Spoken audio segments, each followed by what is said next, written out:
అయిపోయిన తర్వాత డిగ్రీలో ఉండగానే టెట్రాహెడ్రాలు ట్యూషన్ సెంటర్ని పెట్టాడు రాజుల్లో. ఆ టెట్రాహెడ్రాలు ట్యూషన్ సెంటర్ని పెడితే దాంట్లో పాలిటెక్నిక్ కోచింగ్ చెప్పాడు. పాలిటెక్నిక్ కోచింగ్ చెప్తే ఈయన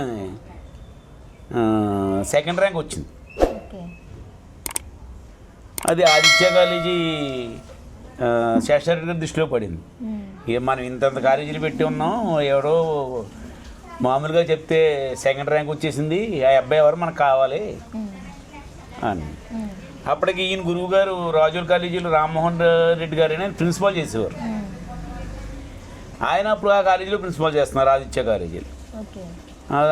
అబ్బాయి నాకు తెలుసున్న అబ్బాయి సుకుమార్ అని అంటే ఆయన ఈయన కలిపి వచ్చారు. వచ్చి ఏమి అన్నట్టుగా కూర్చున్నారు ఎవరో అన్నట్టుగా ఆయన దగ్గర. అది చూసి చెప్పేకాడ కూర్చుని ఈయన చెప్పే విధానం అంతా చూశారు.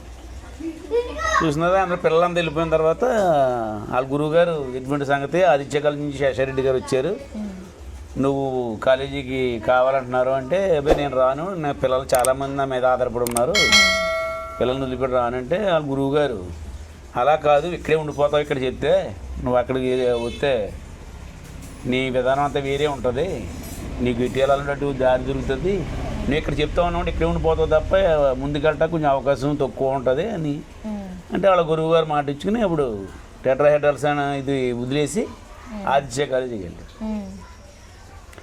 ఆదిత్య కాలేజీకి వెళ్ళినా కానీ నా సాటర్డే నైటు మద్రాసు వెళ్ళిపోయేవాడు. మాకు తెలియదు మద్రాసు వెళ్ళిపోయేవాడు. ఇంట్లో చెప్పేవాడు, ఆదిత్యలో ఉండేవాడు, అక్కడ ఉండేవాడు, అక్కడే ఉండేవాడు, వెళ్ళిపోతుండేవాడు.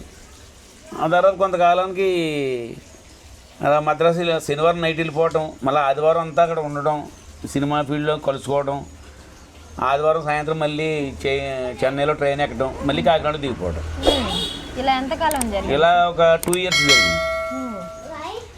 2 years జరిగిన తర్వాత ఆయనకి మొత్తం మీద నాగేంద్రబాబు అందరూ పరిచయాలు ఏర్పడ్డాయి.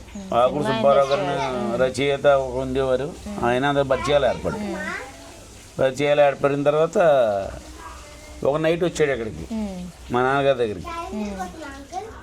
నాన్న నేను ఇలాగా సినిమా ఫీల్డ్కి వెళ్ళిపోవాలనుకుంటున్నాను, మరి నేను వెళ్ళిపోవడం వల్ల మీరు ఏమైనా ఇబ్బంది పడతారా ఏంటి అంటే మా నాన్నగారు మమ్మల్ని అందరినీ కూడా అలాగా నా దృష్టిలో వెళ్ళండి అని ఇప్పుడు చెప్పలేదు ఆయన, మేము ఇటు వెళ్తే అటే. అలాగే బాబు నీ ఇష్టం, నువ్వు ఇటంటే అంటే నువ్వు ఎలా వెళ్ళాలంటే అలాగే వెళ్ళంటే